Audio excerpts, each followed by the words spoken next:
Okay, is this loud enough?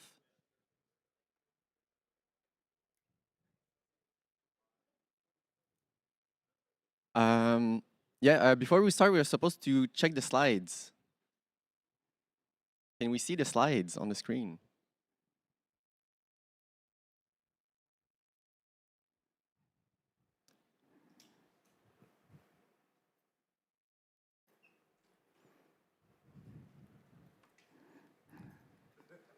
I knew it. So, and is that better? I guess. Gonna be that? Okay. Well, good morning, everyone. I hope you had fun at the party we had last night. Yes? Okay, so I'm very excited to be presenting you the next speaker. It was actually one of my students in the summer 2016 when I was a lab assistant for one of my teacher at university. And I remember running into the speaker I was presenting to you, I think at NorthSec, and I asked him like, hey, where do you work for now? And he told me he was working for the government with like the biggest grin on his face that I've ever seen. So you're like, yeah, sure, the government. So I'm now proud to tell you that he's actually a detection engineering lead for the Canadian Center for Cybersecurity. And he was also awarded a Special Service Medal for his support for Operation Reassurance. So please give a warm welcome to Joey.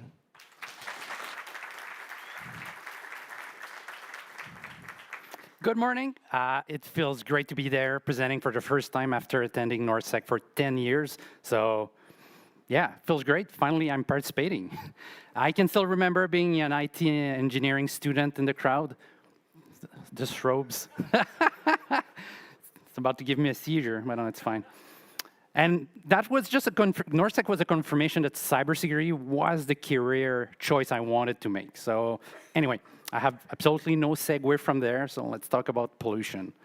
My name is Joey. I'm the team lead of one of the many detection engineering team at the Canadian Center for Cybersecurity. Previous to that, I filled various blue team roles, where my last one was in the CTI team working on APTs. I promise that this is the last AI-generated content in my slide, but it's not going to be the last cat. In my pastime, I happen to be a CTF enthusiast, and I've been a challenge designer for 5 years now. And I'm also involved with CyberSci as the coach of Team Canada in CTF. Canada has world-class cybersecurity talent and can be proud of winning gold medals for the 3 past European cybersecurity challenge competition. So that's quite an achievement here.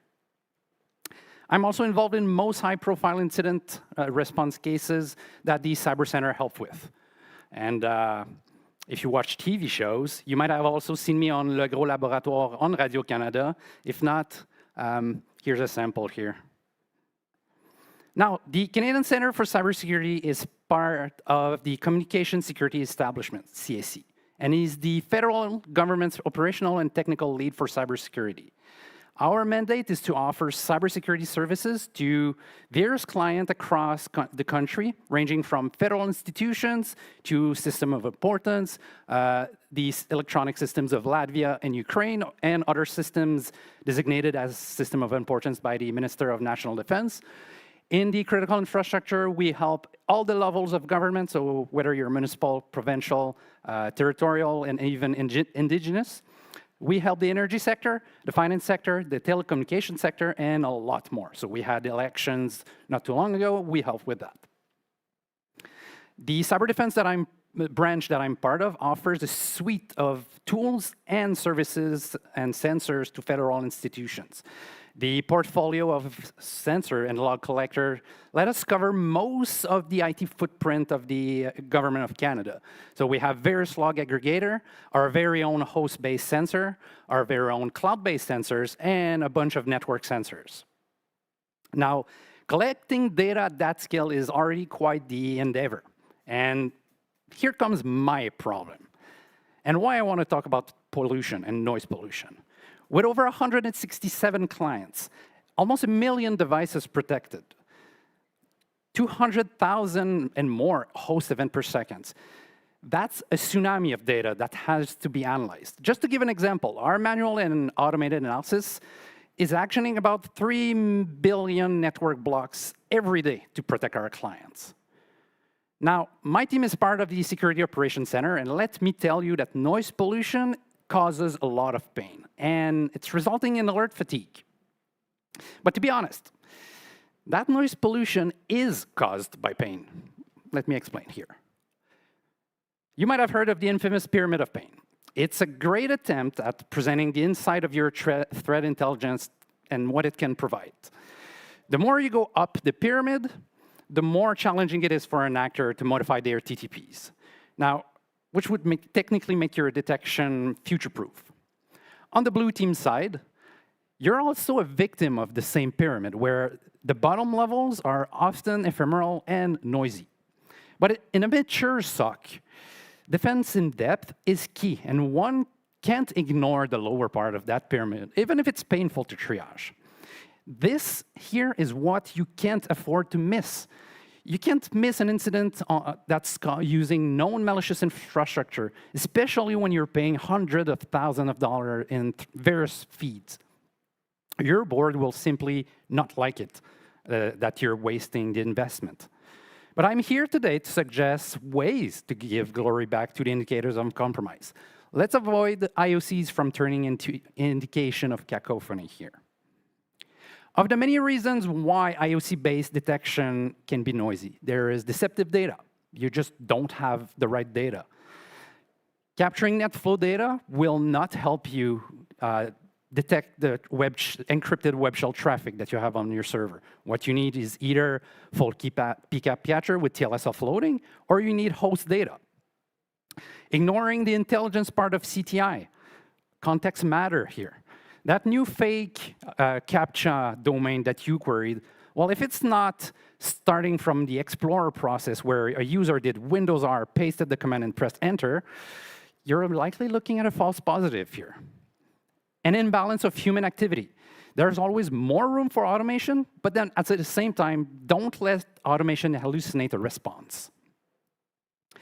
There's many solutions here, like I said, to reduce the noise in your detection pipeline. But it ultimately boils down to 3 key points. You want to increase the quality of the telemetry used for detection. You want to increase the context presented to analysts. And you want to decrease the quantity of manual alert that has to be triaged, or you just risk alert fatigue and ultimately false negative assessments.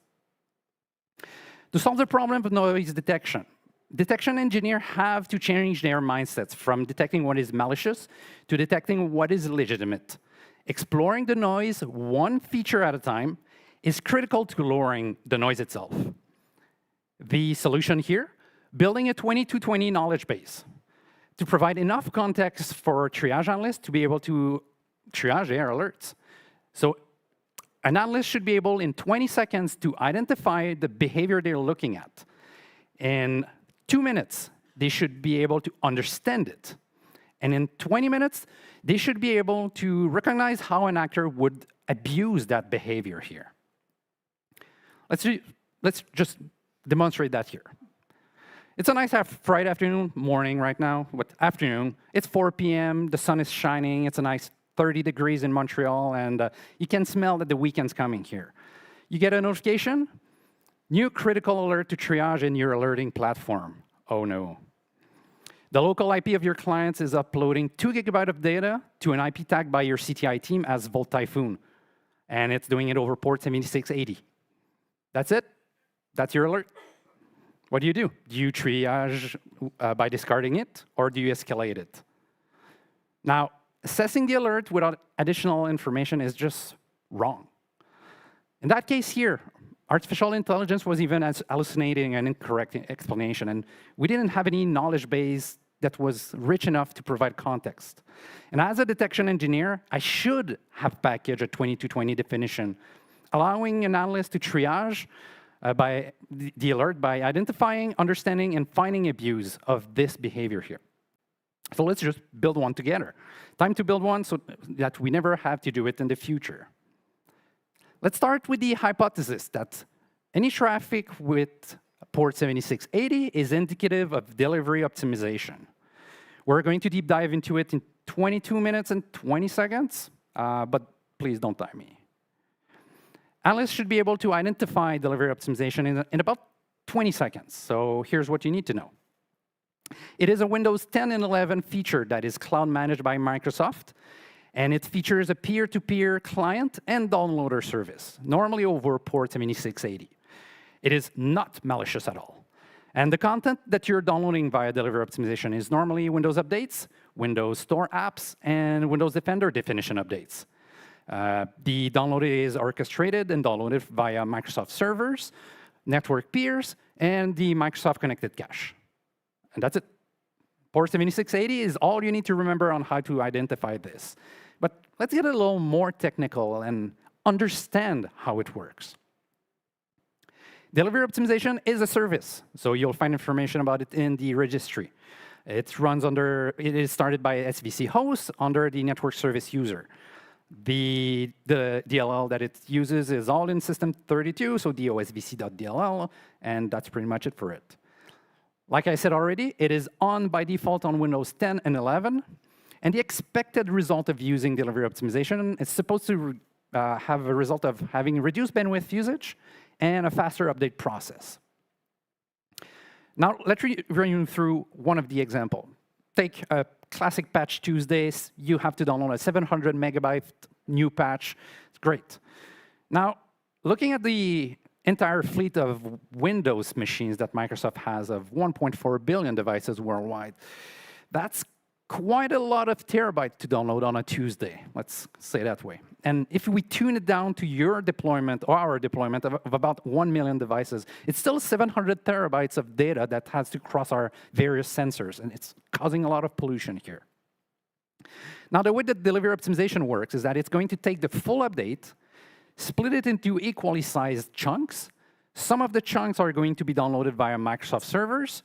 Some of the chunks are going to be downloaded via peer-to-peer, and then some of the chunks are going to be downloaded via Microsoft Connected Cache. And then delivery optimization checks that it's the right file that it downloaded, and you're done. That's how it works. But if you truly want to understand how adversaries are cloaking their activities as a legitimate feature of the OS, you need to master how it can be abused. And that's a good thing that we have 20 minutes left for this. Delivery optimization works in 3 phases. The first one is that the service needs to receive a task from other processes. Then you're going to download the metadata, so the information about the file you're about to download, and the file itself is the last step. For the task, delivery optimization uses RPC calls as its inter-process communication. Now, what it means is that COM objects are exposed for any services to call. It functions similarly to bits, if you're familiar with this. The task received, the services that are normally tasking it are the Windows Update service, of course, the Microsoft Store one, and you can also download a PowerShell script on GitHub that lets you play with it. To give an example, I'm thinking here the Windows Update Delivery Optimization Ecosystems, or WUDO. On the left, you have Windows Update, and on the right, Delivery Optimization. Well, Windows Update is going to call a bunch of COM interfaces sequentially to ask for a file to be downloaded. So it's going to add the file to the job, get transfer information. It's the classic inter-process communication here. Now, the problem with COM telemetry is that you can't look at that. It's way too noisy. But there are great forensics artifacts on a machine if you want more information.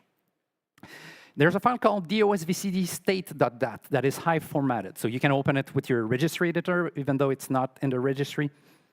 I don't make these decisions. Anyway, it's got the jobs.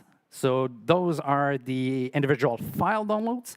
And it's got the swarms, which are all the connections that you've made with peers. So you can investigate these tasks.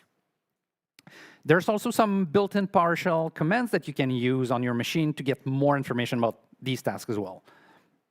And we're done. That's the task. That's how delivery optimization knows that it needs to do something. So let's get started with the metadata. Delivery optimization will want to know first, where is the closest data center that is physically located to me? For this, it's going to call the Geo API of Microsoft, which is going to respond with the public IP address that you have, as well as the next step you want to hit. So KV601 in that example here is the closest data center to me, physically. As a blue teamer, though, you want to make sure that no malware are abusing the Microsoft API to try to evade your classic detonation public IP resolution. So it's not going to use what's my IP. It could be using Geo. It's free. Let's hit KV601. So the key value API call is going to give you a large list of all the next steps that you need to follow with a bunch of config information. But what interests me here is disk 601 and CP 601, which are the closest data center to me again. So let's hit CP 601. This one is the content-specific policy. It's going to give me what's important here, the hash of hashes. I'm going to go back to it. But think of it as the file integrity hash of your whole download. And it's going to give you a link to a file called pieces hash. Let's go get this one. The pieces hash file will give you the hash of hashes again, which is the same one we had previously. And it is the SHA-256 of the full file you want to download. Your hash of hashes is also going to give you the size of each of these chunks for delivery optimization. So in that case, 1 megabyte is the default. And the pieces are each going to have their own SHA-256. So you're going to know for sure that you're downloading the right thing, even though that's done over HTTP. At least they're comparing the hash between the two services. Now, if your computer is configured to be only using Microsoft servers, it ends there. You're only going to download that from Microsoft servers, and the job's done. But there's also a peer-to-peer system, which I want to talk about. If your device chooses to download the file over peer-to-peer, you need to join the array that's the closest to you. When you're torrenting Linux ISOs, it's the equivalent of asking for a tracker for a list of peers to connect to. So we're going to make a call for disk 601, which is going to give us our closest array, which is exactly what we want to join. So we're going to hit join on array. What's going to come back from Microsoft is a list of about 250. If you do it again, it's different peers. But it's going to give you a list of peers, which are machines that have the file you want and that are ready to share with you. You'll get their peer ID, the IP address to reach them on, and the port. If other hosts have joined the array from the same public IP as yourself, their internal IP are returned by the API. Otherwise, you only get their external IP. So think of it as kind of a silent port 7680 scanner, if you can reach that. This means that if you can get access to a network, you can technically conduct a network scan without ever touching any of these hosts. And as a couple of months ago, both the internal and external IPs were returned when you queried that API. But that has since been patched, so shouldn't happen anymore. Now, if I make a little summary here, delivery optimization, you can just see that it's working correctly when you see it doing a bunch of queries sequentially to a bunch of different APIs. But how does it look like on your EDR? That's the question I ask myself.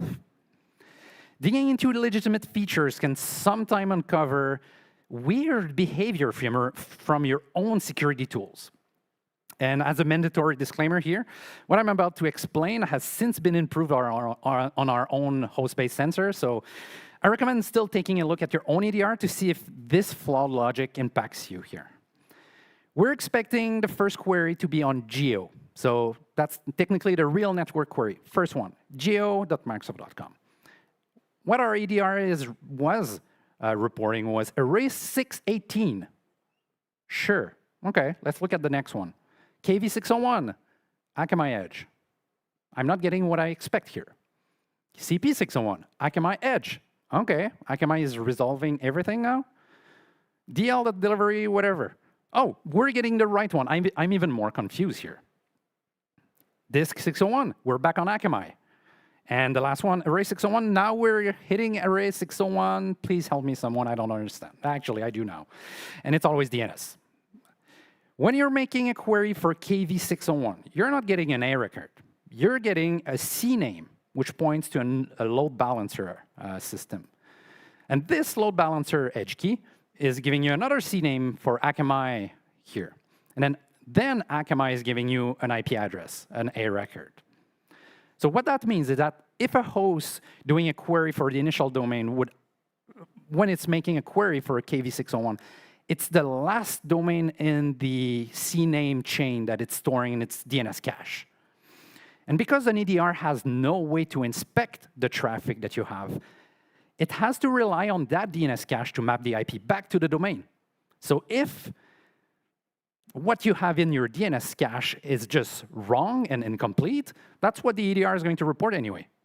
And because the initial domain has followed a CNAME chain, you lose the expected mapping that you wanted from the original domain queried. So your IOC detection here will just not work in your EDR. One way to see the behavior in action is to just look at the event sequentially. So you'll see pairs of events, the first one being right, and the second one being wrong. But like I said earlier, that's not impacting our host-based sensor anymore, but you might want to confirm if your own EDR does that. We're done with metadata. Let's download the file itself. The first thing, if your computer chooses to use peer-to-peer delivery optimization, is that it's going to start a listener on port 7680. The file is going to be transferred by your network over a protocol called Swarm. It's a proprietary Microsoft protocol here, not documented anywhere as usual. And what you're going to get that's important here in the handshake is that you'll get the SHA-256 of the file, as well as the peer ID of yourself. And if the other computer at the other end has the same file, it's going to respond back with the same hash, as well as its own peer ID. So what's important here? 75 bytes response, 75 bytes answer. That means that the file is being shared on delivery optimization. If there was a 0-byte response, it means that the other host would not have it at all. And that's how you can see it in your EDR here.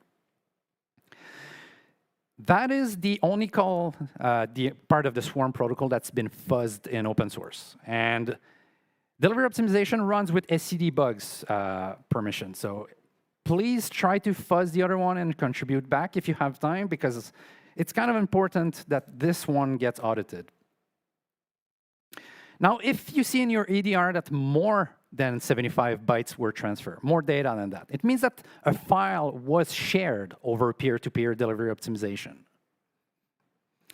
By default on Windows 10 and Windows 11, delivery optimization is configured to share files on the local network only. But here's the little neat option. I have a pointer. It doesn't work. Here. Once you enable that option here, it lets you share files with anyone on the internet, even that IP that your CTI team tagged as Volt Typhoon. Now, as part of each 20-20 definition, I find it interesting to look at the whole fleet to understand how popular a behavior is, even if it's not malicious, which it isn't in that case. Looking at our entire client base, we see that 66% of the hosts are sharing, have a port 7680 listener open on the host, meaning that delivery optimization is activated. Of these 66%, 54% of them have shared over 1 megabyte of data over delivery optimization. Of these 54%, there's 20% of them that shared over the internet. You might think that it's only one client, but it's half of them. Half of them have at least one host sharing delivery optimization files over the internet. While delivery optimization is not a threat, and it's a feature that's supposed to speed up updating process, it is a nightmare for SOC analysts. We buy thread feed from most major vendors, consume most MISP and open source feeds. And all these stats here, they sum up to 7% of our entire fleet going to the internet. That's an impressive amount of hosts, making an impressive amount of connections to random IPs, suspicious, malicious, whatever we have. And without the 20-20 filter, it would just result in an unsustainable amount of alerts to filter. And I'm done with my 20-20 filter here. And as a next step, my recommendation would be for you to assess if delivery optimization is configured the way you expect in your own network.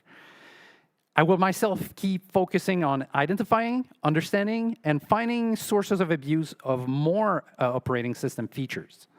And detection engineers should also focus more on finding and signaturing legitimate behaviors.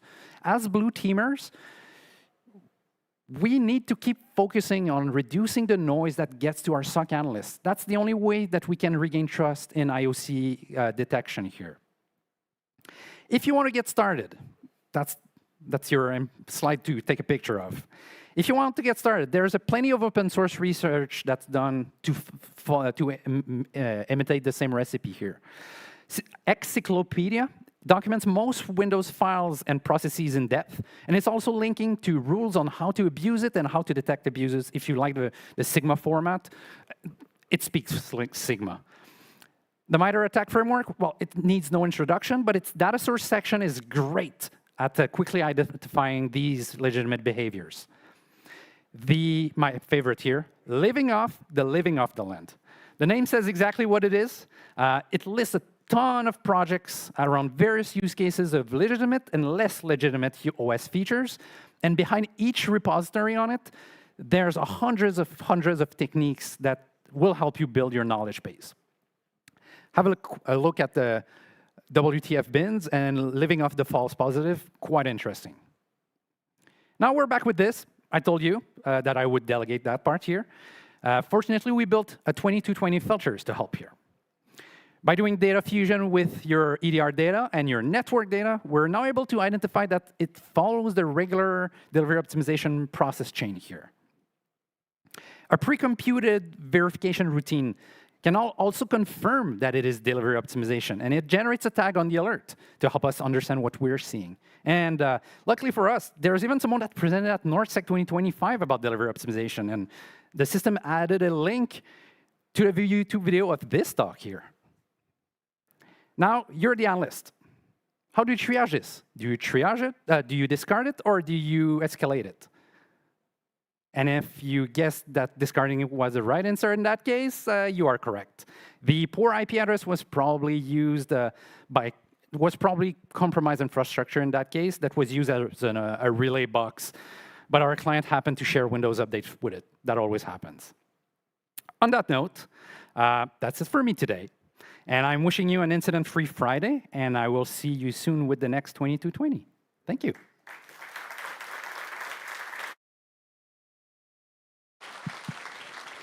Thank you to Joey. Give him a round of applause again for this great talk. We will be resuming at 10:45 for the next talk, so we can take a little break. Thank you.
Okay.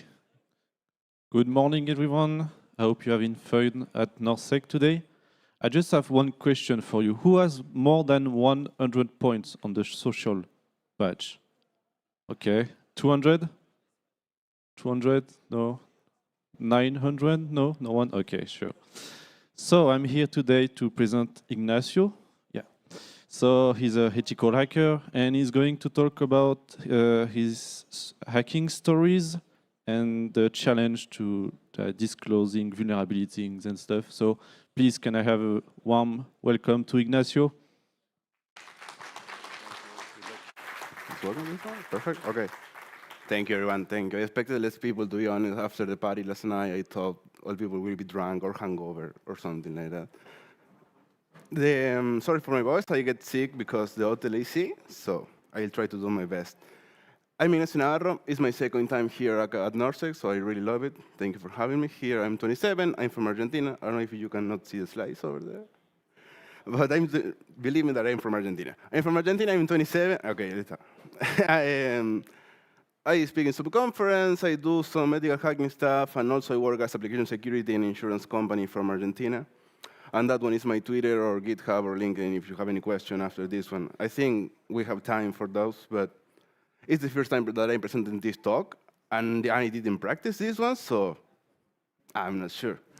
And as a fun fact, I love sneakers, and also I have my sewing machine. I make some clothes too, so it's like the other part besides the cybersecurity. What we're going to see today, a little introduction, some hacking tales, the essential stuff that I use in my everyday, the different type of disclosures, the impact that generates in the companies and the people, and the ending. And if you were wondering about the name of the talk, yeah, it is. So, the disclaimer. The idea for the talk is show what I do and what some friends do too. It's not like you should do this or you should do that, because if you don't do this, it's bad or something like that. I mean, there is not just one reality for what we do here. So just that, don't be personal with the stuff. The introduction, what is an ethical hacking word? There's a multiple definition, but most of them are talking about between something good and bad, or try to don't get money or something about it when you are doing that stuff, or you have the permission or not. There is a multiple definition. That when talking to you, there's not just one word and that's the reality and that's it. So it could be wherever you want, in certain points. Okay, details. The last year I came here for show you the insert coin hacking arcade for fun. But when I came here, I just had the meeting in Colombia with the CTO of the company. And the guy say, well, basically it was more than 2,000 installation, more in 70 countries. You can get access to all the customers. You can get information about all the different customers. You can charge some money into your account. You can get access and emulate all the cars. And you can earn some price multiple times. And there's a whole talk on the NorthSec page also, but that one is the case if you have any question. When I came here, I told you I sent many emails, never replied to me. I had an in-person meeting in Colombia after besides Colombia. And they say, okay, let's work together, let's fix the stuff, we're going to pay you some stuff. Perfect. But I sent the report some weeks after this one, and they never replied to me. And I sent it, and they never get any word from them. But that shit happens always, so that's fine. I continue presenting that talk in different countries because they have a lot of customers in those countries. I present that talk in more than 15, 16 countries. So in September, they start to fix some stuff, but they never reply to me. That's nice because yeah, at least the customers are safe, or kind of safe right now. When I was writing this talk, I came back to the webpage of them, and I saw that they have a new service, a contactless payment system, because it wasn't enough with the other stuff. So I say, okay, let's see what's going on to this page. I don't want to hack them because I don't want to have some more problems with them. The first stuff I saw was that one. They were using an old certificate for HTTPS. And I continued doing some scanning over the website. And I found they have the GitLab, the .git public too, exposed over there. So I dump it. And they have a lot of tokens, secret key, private certificates over there. So it was almost the same shit over there. But also, they say, okay, it's getting more benefits if you use this and that because you cannot get deaf by your employees and the stuff. So they don't talk in any point about security, so they are right at certain point, so that's nice. The other day is about the supermarket chains. It was a random Sunday in my city, in Rio Cuarto. I was sitting in my ergonomic chair. And I say, okay, I just went to the supermarket to get some groceries and that. Let's see what is in the customer portals.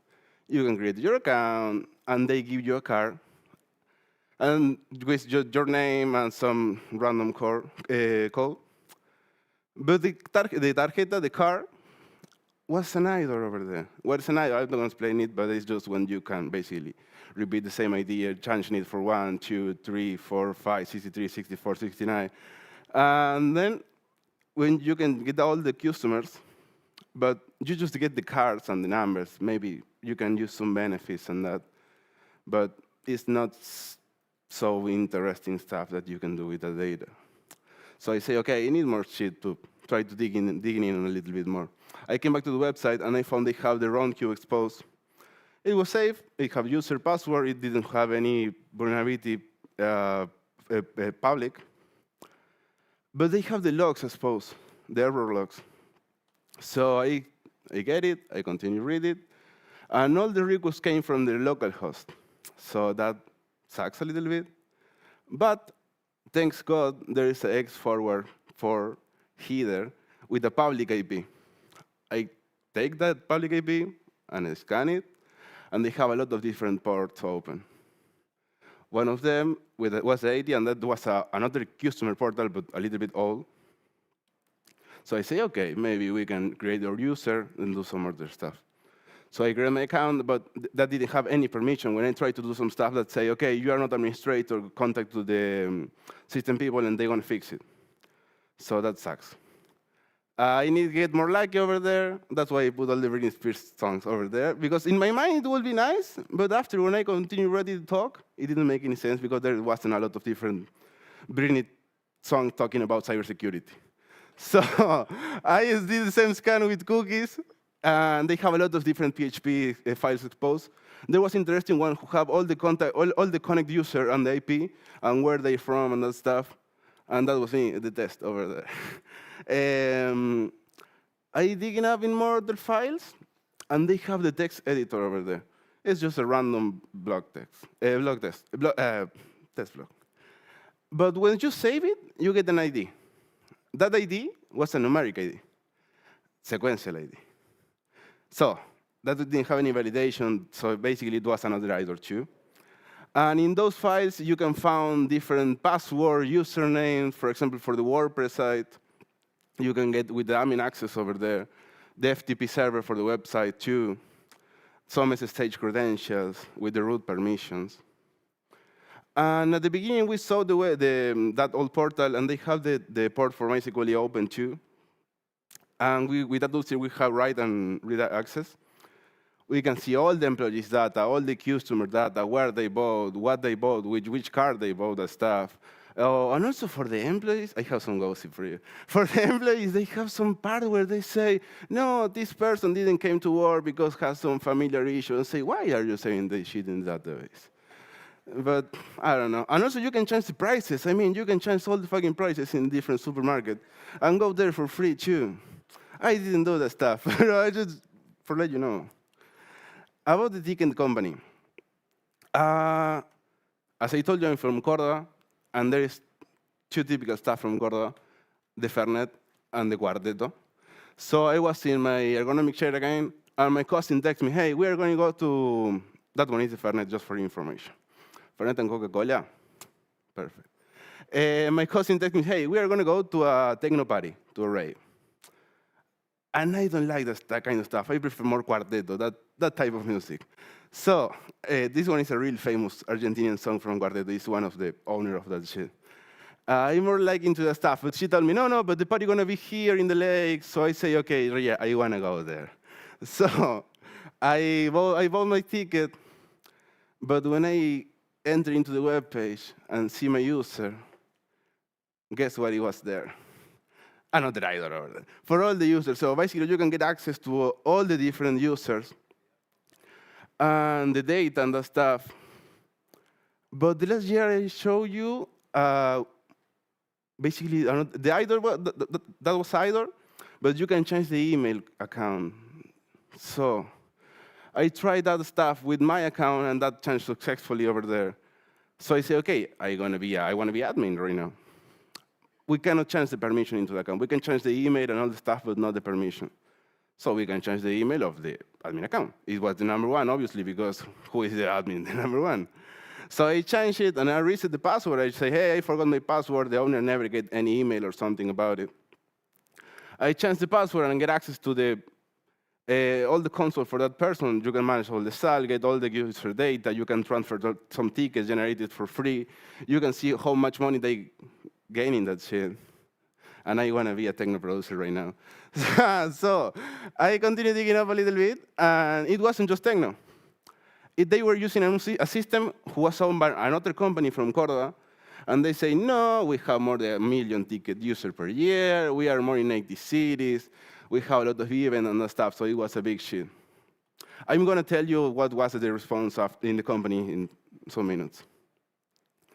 This one is a small one, too. And get what is it? Yeah, another idol over there. So I bought my ticket. You can get all the tickets over there because it's a numeric IP. You can access to all the booking. But can you book a free ride over there? Let's see. When you make the booking, you ask for a token to the payment platform. I think the screen is a little bit shit, right? OK, you can book a... I think I don't have anything more to the left, so to the right. So that gives you a token, and now you are the booking XYZ. XYZ, Zeta, XYZ.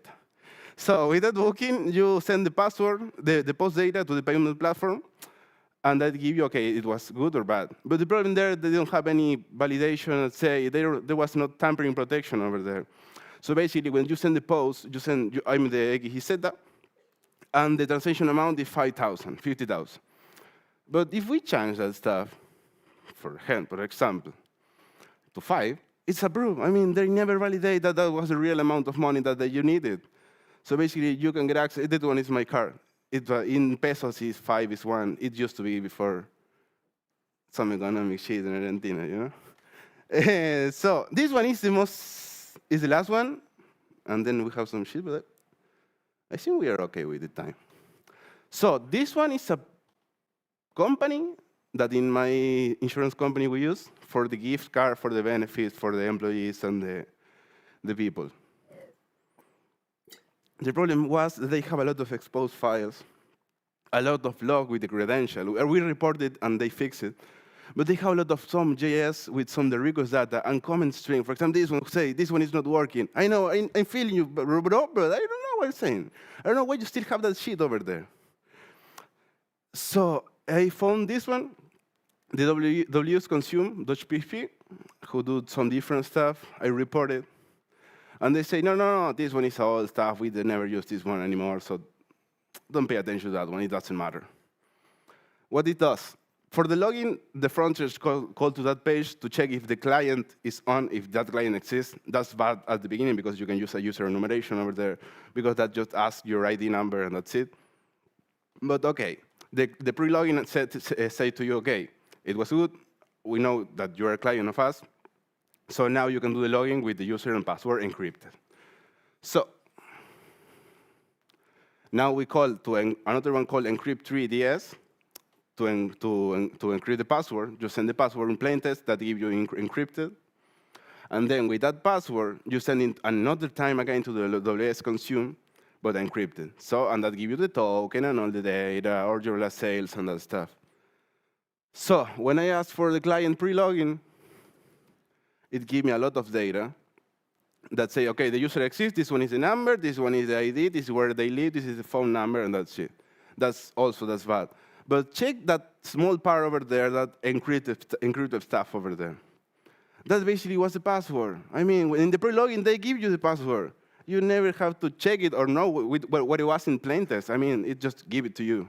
So when you send the password encrypted in that stuff, that give you 200, okay. So basically you're skipping the middle part with encrypted password, you never have to know what it was.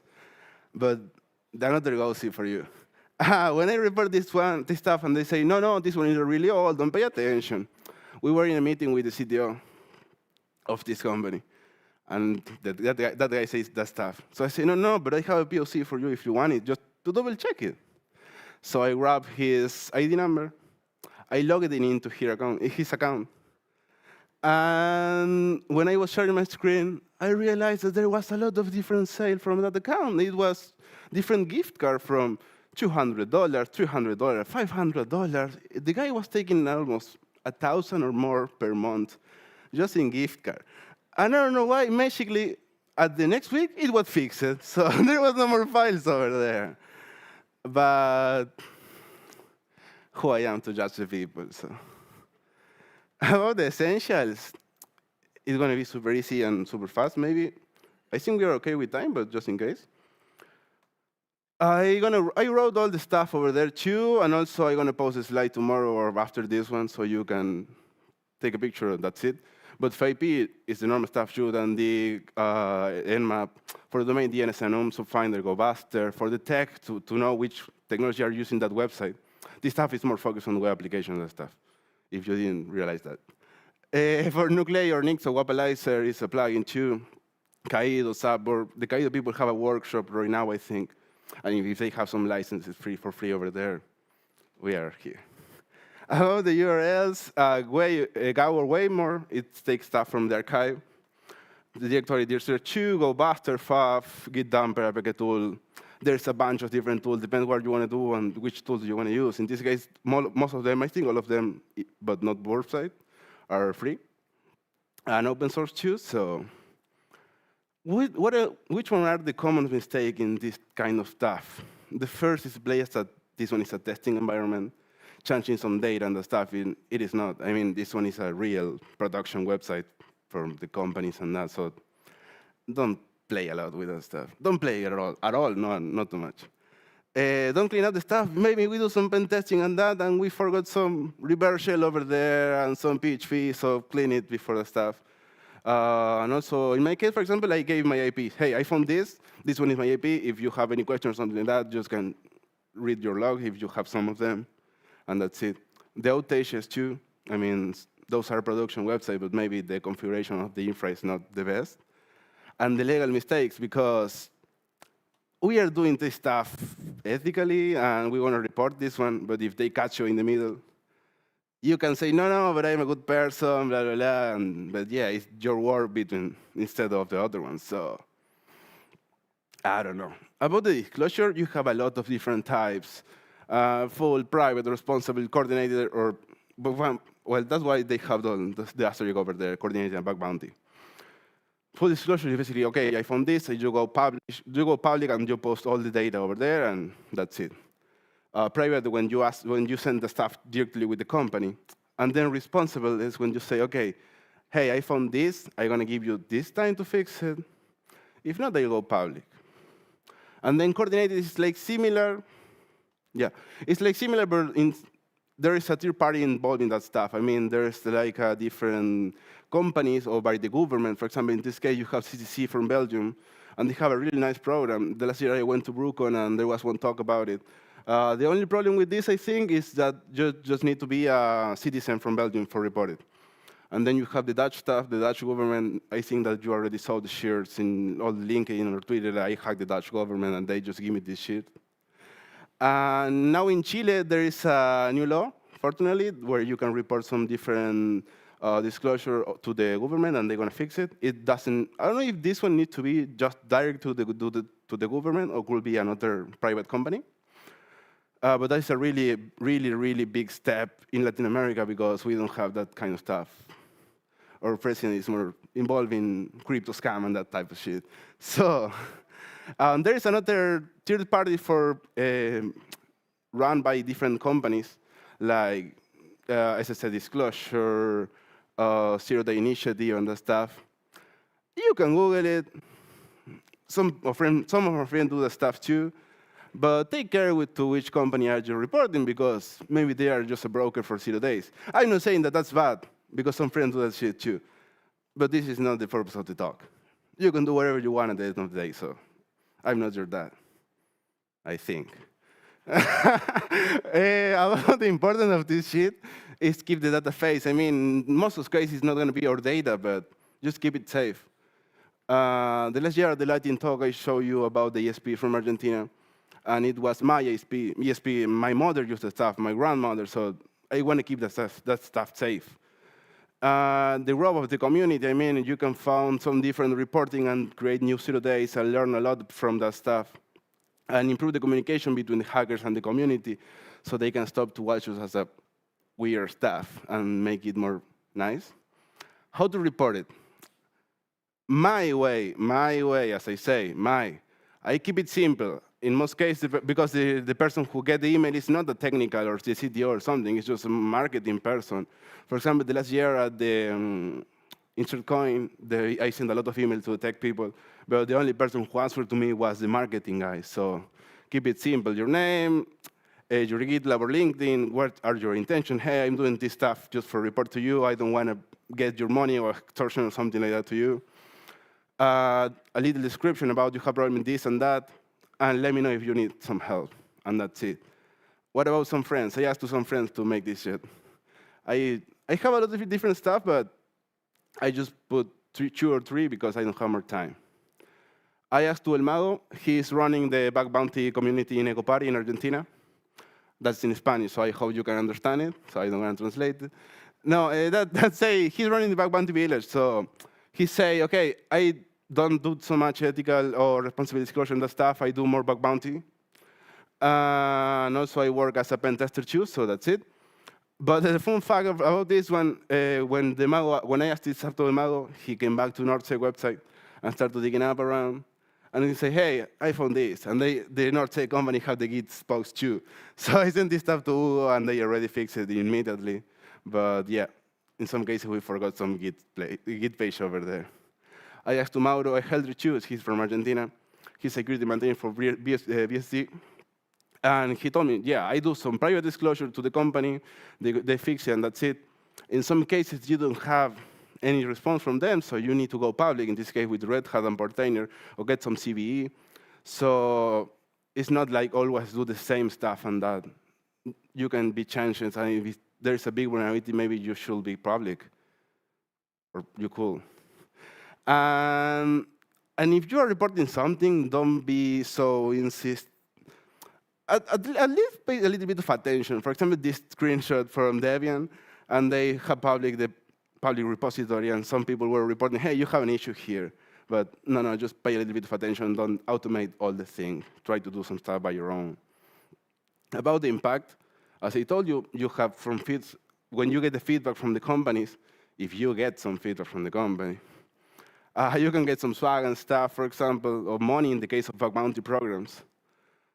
And in some cases, for example, the one who I show you about the ticket company, they asked me for a full pen test and give them some trainings and that stuff, so we are talking to organize that type of stuff.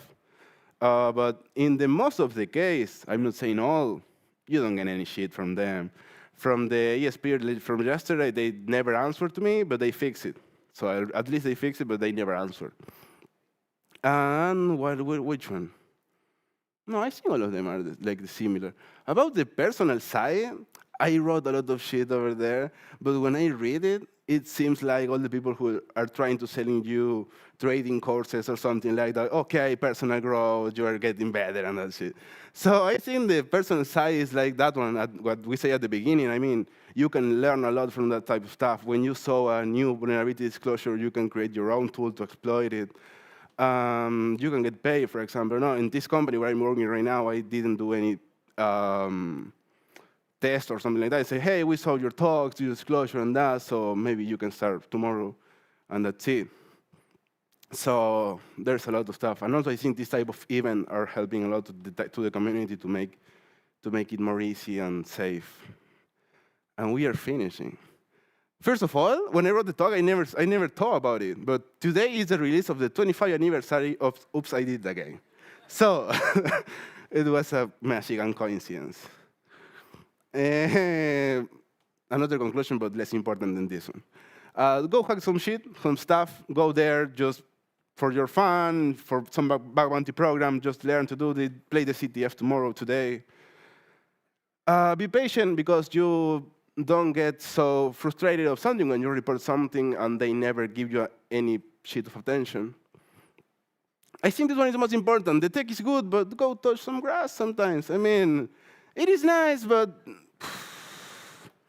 we're person. I mean, we need to communicate. We need to go to this type of event to talk and get beers and all the stuff. And if you find something, if someone reports something to you, pay a little bit of attention. Don't be an asshole and ignore those messages. And it's over. Thank you so much, Viva.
Welcome, everybody.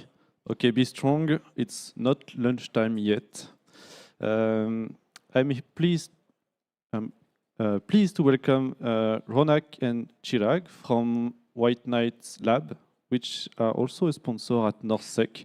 I heard they have a good goodies in the next room. And they are here today to talk about Azure Cloud, so exploring logic apps and turning misconfiguration into attack opportunities. So please welcome them on stage. Thank you, guys. So in this talk, we are going to look at how we can actually abuse Logic App, how we can leverage multiple other services within Logic App, like use storage accounts and stuff to abuse Logic App. So let's start with an intro. Hi, everyone. My name is Chirag Savla. I work at White Knight Labs as a senior cloud security engineer. My interest areas lies into Azure, Active Directory, anything that is offensive, breaking into networks and stuff. I have created a couple of open source tools also, like Process Injection Toolkit, Calidus, which actually uses Microsoft Graph APIs for doing C2 communication and stuff, but that is again a POC tools, cannot be used in your prod engagements. Being a trainer, speaker at multiple international conferences like Black Hat, this year also at Black Hat US, at Arsenal, we are presenting a tool, and have been training multiple people across multiple conferences.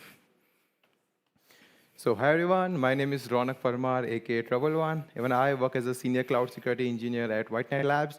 I've been an OSW certified, and that's my first ever certification I have done in my career. I'm mainly into AppSec and CloudSec, working highly on Azure and AWS. A couple of tools are already published by myself, but this one, the Vajra, is the most intense tool, which is a complete cloud Azure pen testing tool, which we use a lot during Azure pen test, and we have like a private version of this tool. Even I have been a speaker at multiple conferences like Black Hat, DEF CON, NullCon, RootCon, and now at NorthSec as well. I've been also a trainer at NorthSec. I delivered my first ever training on CI/CD pipeline hacking course. Before coming on in this industry, I used to be a DJ and a music producer. So yeah, that was all about me. So let's first understand what is the Logic App within the Azure. So Logic App is a service which allows you to automate your certain workflows without writing any codes or almost zero code.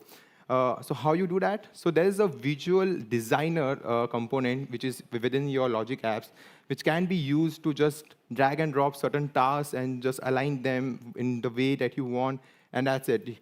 Your whole workflow will get set up, and it can be integrated with your third-party applications or maybe your Azure's other resources like your virtual machines, storage accounts, file shares, PowerPoint, Outlooks, or anything.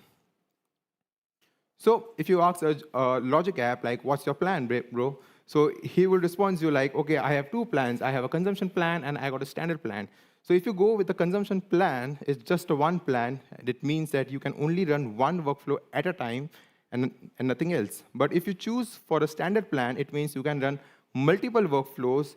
And it's kind of a big environment. Like, there are a lot of things also runs in the background, which we will talk in later slides. So in a workflow, there are two main core ingredients which is used, which makes the workflow run. So one is a trigger, which says like, hey, start now. And this start now is like a kickstart, which can be done in different ways. Maybe an HTTP URL, or maybe just run it, or maybe some intervals can be created. And the action is the one who does the action which you want. So push a button, save the world, or just start a workflow. So in workflow, you get an HTTP URL, which can be used to run those certain workflows. And each workflow comes up with a unique URL, which is not accessible from the JSON view of the workflows. But yeah, there are certain permissions which is required to access those URLs. So there is no rocket science to execute those webhooks. You just need a webhook, a post request, and some data. That's it. Just hit it and just save the world. So it's a very great for your automations, or maybe a place where you can just start your panic button. Set it and forget it. So Workflows also have an options for intervals, as I mentioned. So you just don't need to again run those workflows. Just set some intervals, and based on those intervals, it will just keep running that. And behind those scenes, it's using a standard logic plan, which is used for all your heavy lifting stuff, or your major workflow stuffs. And yeah, it uses function app ideally as a friend to run those workflows. So your logic apps can be integrated with a lot of different services, not just Azure services, but also your Twitter, your LinkedIn, your Dropbox, your whatever like things you need to integrate with that. Those can be integrated, those can be aligned. And yeah, it's a bot. So if something goes wrong, you can blame the bot and not the human who actually configured those workflows. So as I talked about the logic app designer, it's all about just drag and drop and pray it works. So it almost needs no code. Ideally, there are some options where you can run some codes. But yeah, for the designing, you don't really need some codes. You just need to have some parameters, align themselves properly, where it should go, what it should done, and that's it. And there are more than 100 plus pre-built connectors, and there are a lot of third-party connectors which can be used, integrated, or maybe abused if some permissions are found or some users has been hijacked. So this is how your designer would look like, where you have this HTTP request as your trigger, which gets executed, and once executed as a post request, in these actions, we have a list of bulbs of your storage account, which can be listed. But in real world, it can be a very big workflow. It can be used in a very different ways. Then, if you are a hardcore coder, you won't trust this designer, right? So in those cases, there is something called as code view, which gives you a JSON object of your visual designer, which looks something like this. If you observe correctly, there is no webhook URL found in here, because by default, you don't get the URL directly in the JSON object. You have to run a different API call to get those URLs. So how can this be used without having any human tiers? So assuming there is some order platform, some inventory or some shopping cart you have, in those cases, you can have these actions like, in first action, send the order confirmation to your email or via email to a customer. So you can integrate the Outlook and have some parameters coming along with your webhook URL. In second, you just notify your warehouse team via Teams, via Slack, via Discord, or whatever channels you guys are using. Then update the inventory in the database. You can integrate your Cosmos DB, your SQL database, whatever database you have. And maybe update the Excel files, and yeah, you can create the billing stuff as well. So that was just an idle use case of the workflows. And one URL to rule your workflow. So if you observe the HTTP URL, that's the URL. If it's exposed, anyone in the world can just hit a post request, and it can run those workflows. So what if you gain a logic app contributor? So if you have a logic app contributor permissions, it's almost over, like, because you have full control over all the workflows which is created within the logic apps. You can abuse some managed identity stuff. You can hijack the API connections. Now, those API connections are basically your third-party integrations, which is your Outlook, your any other team channels, your some other services. So if you have permissions to access those and you don't have permissions to access logic app, so in those cases, you can create a new logic app, and in your code view, you can just integrate that API connection, and that can be abused. So in standard plan, what happens is whenever you create a new logic app with a standard plan, there are certain services also gets created, which is an app service, a storage account, and your function app. So function app is not created, but your logic app can work as a function app as well. So obviously, yeah, it supports multiple workflows, and it's more like a scalability product that you can use. So consumption plan, as mentioned, it just run one workflow at a time. No services created, no additional functions and or storage accounts has been created, and automatically scales with demand. So you have to run again, and based on your executions, the prices would also be determined. So I talked about managed identity. So what it is? So basically, let's say you have a logic app and you need to access certain resources. So what do? Are you going to just hardcode some credentials within your logic app? No. you will use the manage identity, which says that, okay, logic app, now you have the permissions to access this specific resource without any credentials. So in that case, you will grant the metadata API calls to get the access tokens, and you can access those resources. So any compute services like app service, function apps, virtual machines, or whatever the compute service is available, which can have this manage identity enabled, and you can access those resources which are available within your Azure or within your intra-ID, for example, key vault, storage account, or maybe your intra-ID users, groups, applications, and all those stuffs. So why it matters? Because it doesn't store any kind of secrets, any kinds of sensitive information, just a single API call, and that's it, you have the token itself.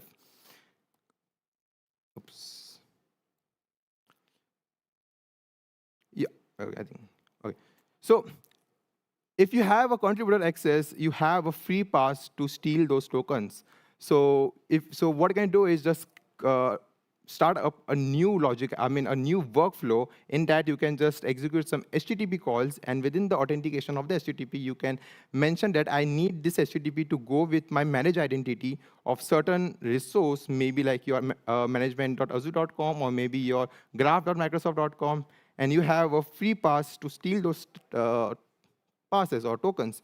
So in this case, if you observe, we created this HTTP request, and within the authentication type, we have manage identity, which is a system assigned manage identity, which means I'm asking my logic app to create an HTTP request by utilizing the manage identity to my server. So what would happen is in my attacker server, in the authorization header, I will be getting those tokens directly.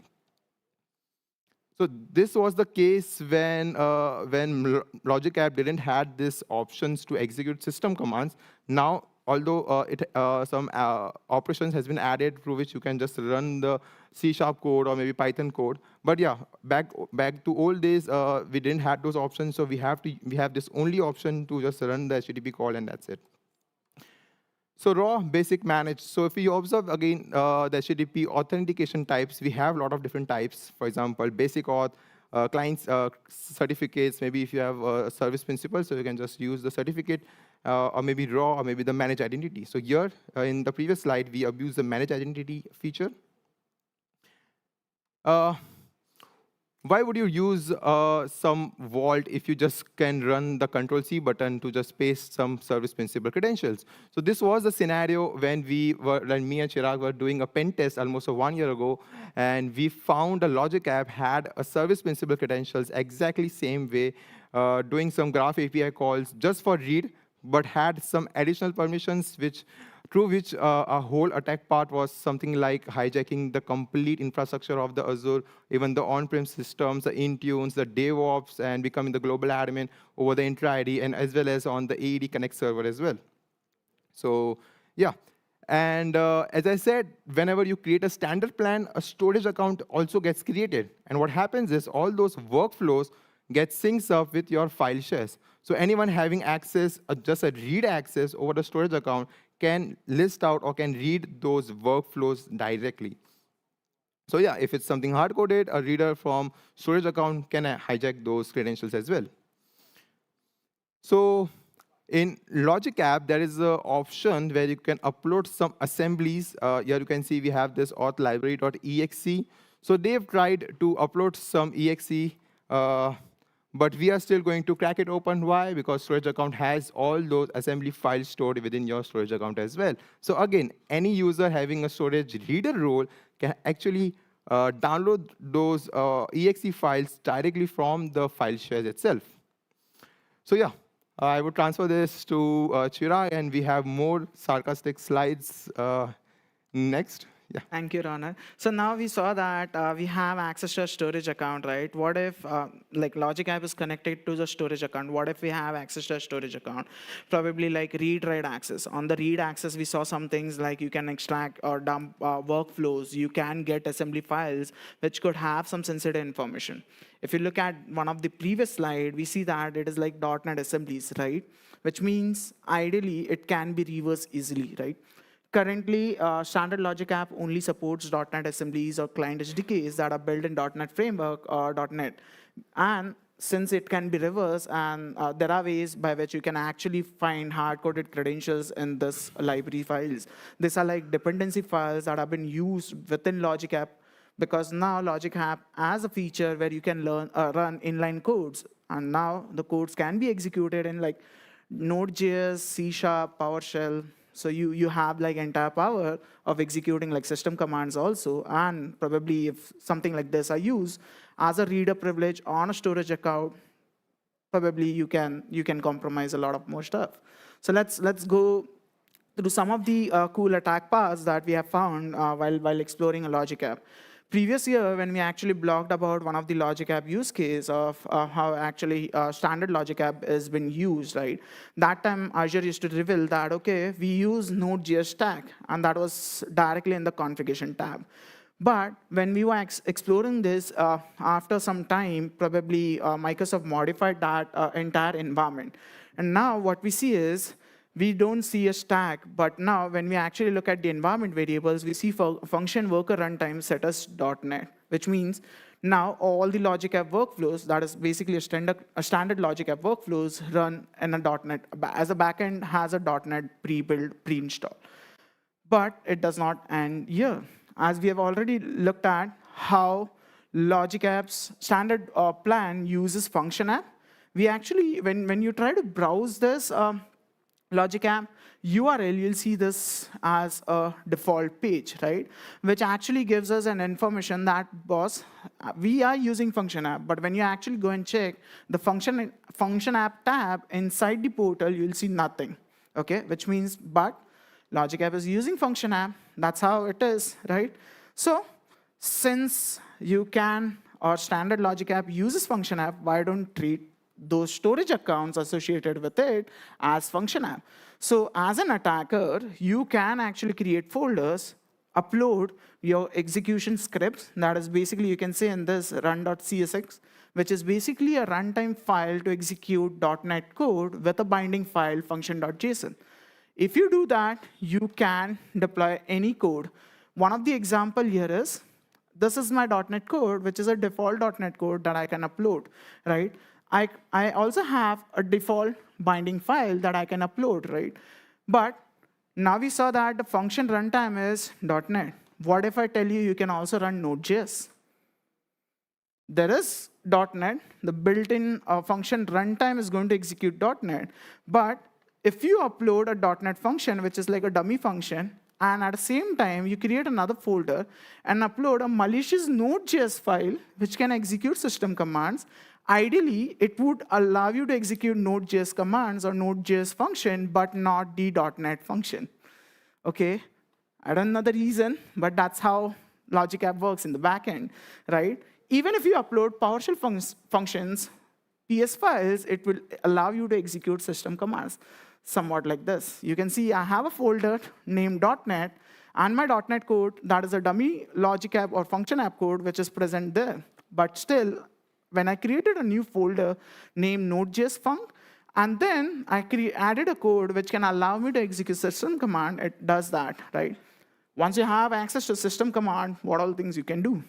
You remember we saw some few slides back, we saw something that was like your connection string to a storage account. Like if I have to go show you this, if you look at this, the Azure Web Job Storage, how do you get an access to this? This is basically a configuration that is present inside your environment variable of a Logic App. But now, if you have a command injection on that Logic App, which is in backend running a function app, you can simply list the environment variables. And if you list the environment variables, you get the storage account connection string, which is like giving you full control on the storage account, read, write, access entirely on the storage account, be it a blob storage, file share, anything, right? But there are a few interesting things that are configured or present inside the storage account. We saw some workflow files, right? What about configuration files? So now if we look at this, we can see there's some configuration file inside host.json. What is that? Basically a master key. But we don't need to worry, it is encrypted, right? But what if you have command injection? I told you you can list environment variables, right? In environment variables, you can find some decryption keys. And then there was a good research done by NetSpy team published at DEF CON, Funko Pop. This app can allow you to decrypt this master key offline, which means you just need two things, encrypted master key and probably one of those keys which are used for encryption purpose. And then you can decrypt it offline, use that master key for lifetime. There is no way to modify the master key or rotate the master key from the Logic app, console, portal, or anywhere. The only thing that is present, that is in the storage account, probably you re-encrypt that key with the encryption key and replace that. That's the only option at the moment. Because you don't have an option on the portal, that means probably the users don't know. Once you have an access to master key, for the lifetime you own that particular Logic app, you can do whatever you want, whenever you want. Why to encrypt? Why to decrypt? Why to crack those credentials? If you have write access, there is a simple flag that you can modify that is set as encrypted, true. And if you modify it to false, ideally, that encrypted master key becomes your unencrypted value, which means you can use the exact same encryption key to perform any actions on the function app. Now, since in the backend, Logic app uses standard workflows, and since standard workflow uses function app, all the admin APIs that can be used with master key, you can use this. Again, which means that once you have the master key, you have admin access on that particular Logic app, on all the functions that you can build on top of that Logic app. Maybe stealing credentials. Maybe if in future, if they integrate this Logic app with some or the other third-party services, maybe payment gateways, right? Which is very common, right? Because they're building automation workflows. They want certain things to be automated. You could gain access to all those services. What if the managed identity of the Logic app has access to 365s or Microsoft 365, like probably SharePoint, Teams, boom, you own everything, right? There have been cases that we have found wherein Logic app is used for automating a lot of tasks, like giving application admin permissions to make sure that they look at are there any application secrets that are going to be expired? If yes, probably send an email notification to all the admins, right? And for that case, they use managed identities. Sometimes they use API connections also. But when they use managed identity, they grant high privileges, which indeed allows you to control a lot of other services, right? But that's not enough, right? Microsoft has created a lot more additional shortcuts which can help us to abuse Logic app, right? There's something known as SCM portal, which is a portal designed across all the services that uses app service in backend. Again, since we are using Logic app standard plan, in backend it spins up an app service plan, right? And as soon as it spins up app service plan, there is a SCM portal that is attached to it. What is SCM portal? It's like an admin portal which allows you to manage the entire environment. You can look at the codes, you can execute commands, you can do whatever you want. How do you gain access to it, right? What if you have read privileges on something? So now, if you have read privileges, or if you own any user with some built-in roles, like your website contributor, your owner privileges, or a contributor user, those built-in rules have two permissions. One, Microsoft.web/site/publish/action. This is the permission that is actually needed to authenticate and gain access to the SCM portal of the app service, your Logic apps, your function apps. Now, if you don't want, or if you don't have that specific permission, but if you have another permission that is like publish XML/action, it allows you to download basic auth credits. In today's world, we still use basic auth. Anyone who uses basic auth for applications, for authentication, Microsoft does that. But there is a catch here. When you actually try to deploy this from portal, by default, it is marked as disabled. Do developers use portal? I don't think so. They are very much used to use Visual Studio Code, Visual Studio, right, for deploying, for doing all their coding and stuff. If they're using Visual Studio Code, actually they need SCM portal because Visual Studio actually uses zip deployment method to upload all the code, all the deployment, be it a function app, be it a app service, or be it Logic apps. Now the catch is, if they're using CUDA service, they need basic auth credentials. And that's where SCM service or SCM portal could be enabled. So now, if you're looking at the portal, you have an option, get published profile. So if you have privileges, dump that. That's how you find credential, right? Simply to authenticate to that particular SCM portal, go to that specific URL/basic auth, and you would gain access to SCM portal. It might be very easy, right? It's just a management software. How many of you know what all powers management software could give you, right? It is not just like a shell, but it gives you power to execute commands also. You see those debug consoles? You get a list of all the environment variables, all the connection strings, all the app settings that are configured on your logic app. And at the back end, a lot of developers use these configurations to store database connection strings and multiple other secrets, maybe connection strings for emails, credentials for emails and stuff.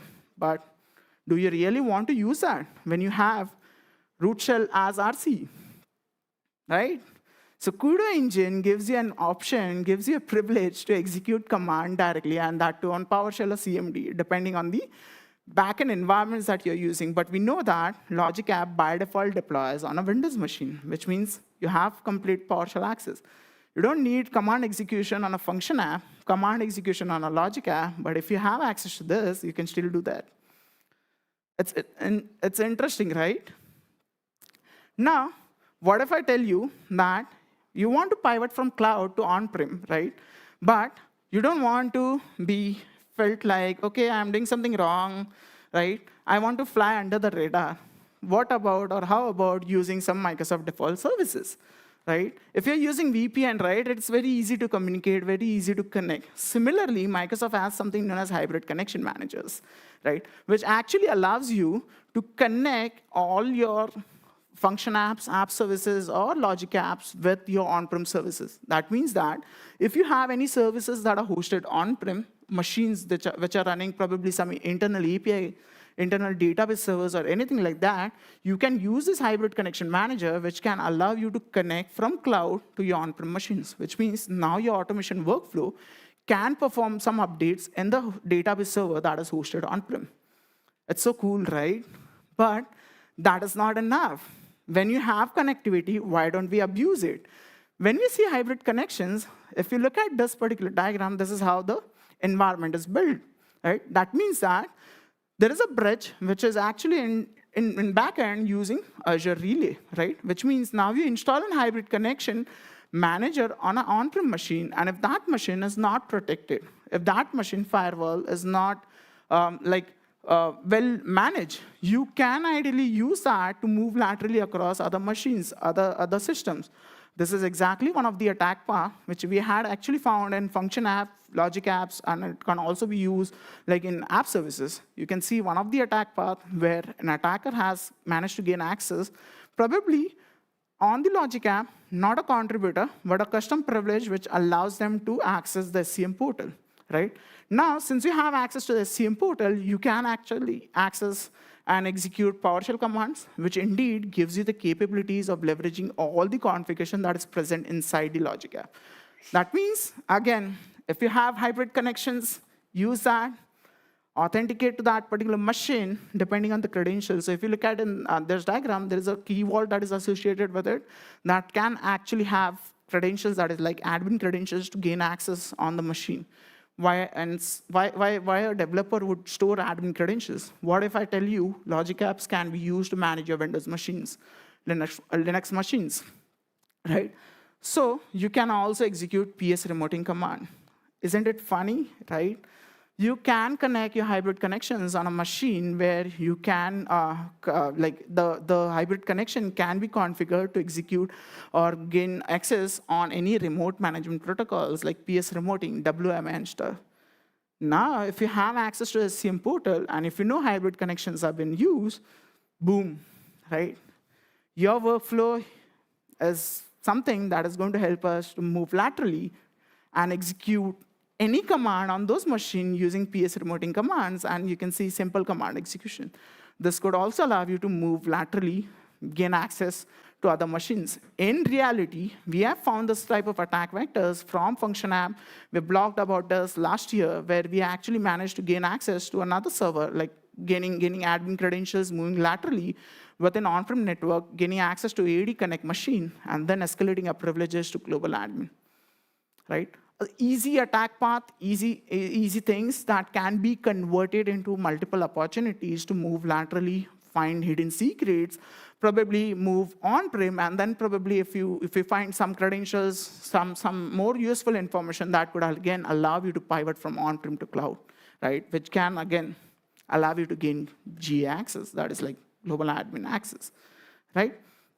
So logic app workflows it is not limited to like just automation, but it is like automating breaches also. If not properly prepared, not properly configured, it can lead to breaches which can like be massive in nature, because again, automations are used to connect multiple services, multiple workflows, and some could be really critical.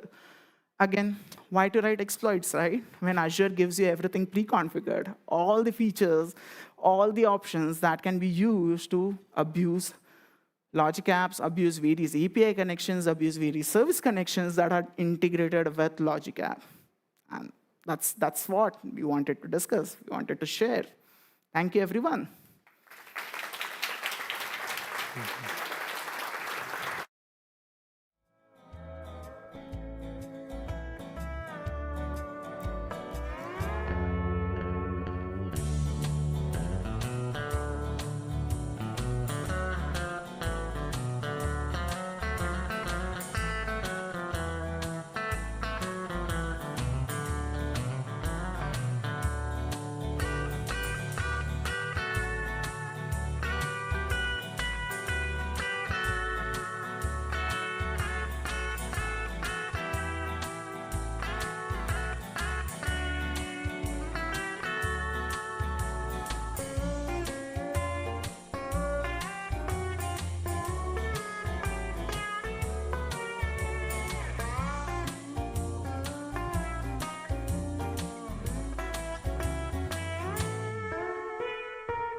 you.